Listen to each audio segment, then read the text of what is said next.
Ankleshwar B division police દ્વારા ચોક્કસ માહિતી આધારે નેશનલ હાઈવે નંબર 48 ઉપર માંડવા પાટિયા 3 રસ્તા પાસે ટોલટેક્સ બાજુમાં આવેલા ખેતરમાં રહી દારૂ હાટડી ચલાવતા મહેન્દ્ર ઉર્ફ મંદો વસાવાની ઝડપી પાડ્યો હતો. તેની પાસે એક્ટિવા સાથે ઇંગ્લિશ દારૂની 750 mlની 56 બોટલ મળી આવી હતી. પોલીસે કુલ 28,000 દારૂનો જથ્થો તેમજ એક્ટિવા, મોપેડ તેમજ મોબાઈલ મળી 73,000 મુદ્દામાલ જપ્ત કર્યો હતો. તેમજ મહેન્દ્ર ઉર્ફ મંદો વસાવા સામે પાલિયા પોલીસ મથકમાં પ્રોહિબિશન એક્ટ હેઠળ ગુનો નોંધાયો હતો.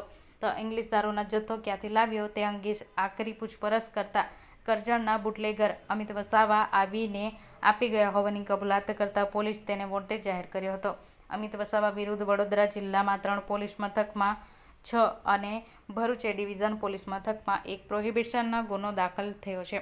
ત્યારે રીડા બુટલેગર અમિત વસાવાને ઝડપી પાડવાની કવાયત બી પોલીસે શરૂ કરી હતી.